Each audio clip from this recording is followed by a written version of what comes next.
आवे के बोले के बतियावे के। अरे वाह बड़ी सुंदर गीत के संकेत हमारे विनोद भैया कैलन। कैसे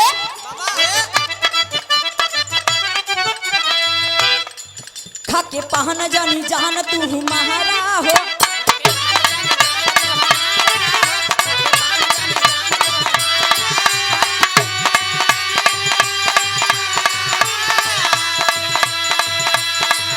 अभी से अपन रहना सुधारा हो।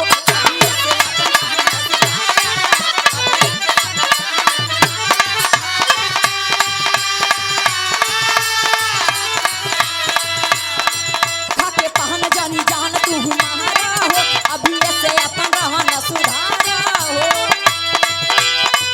तोहरा न बाटे तनिको लाज राजऊ। तोहरा न बाटे तनिको लाज राजऊ। छाने छाने बदले छाने छाने बदले तोहरो मिजाज राजऊ। धोखे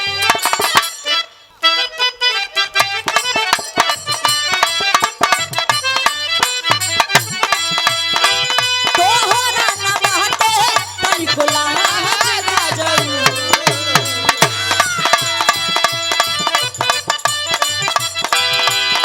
छाने छाने बदले छाने छाने बदले तोहरो मिजाज राजऊ।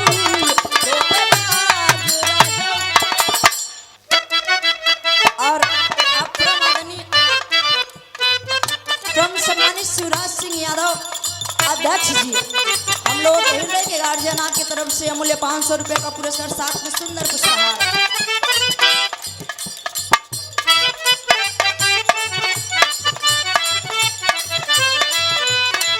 तोहरा न बाटे तनिको लाज राजऊ। तोहरा न बाटे तनिको लाज राजऊ। छाने छाने बदले छाने छाने बदले तोहरो मिजाज राजऊ।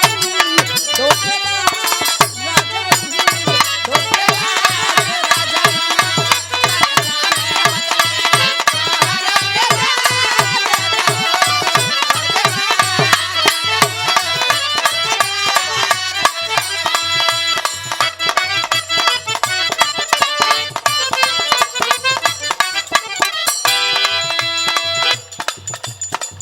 हाय बलमा बलमा इहे बलमा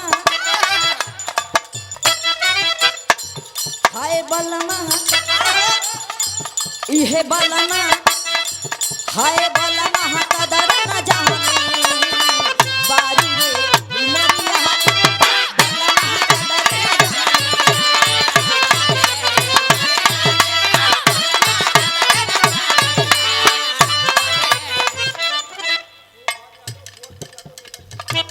और इनके परम आदरणीय परम सम्मानित भुवर सिंह यादव नेताजी और साथ ही साथ अपरम सम्मानित सूर्यभान कवि जी की तरफ से अमूल्य 500 रुपये का पुरस्कार। चरणों में पहले की प्रणाम है। सब आम जनता से बैठी पहले की प्रणाम, आशीर्वाद की कामना।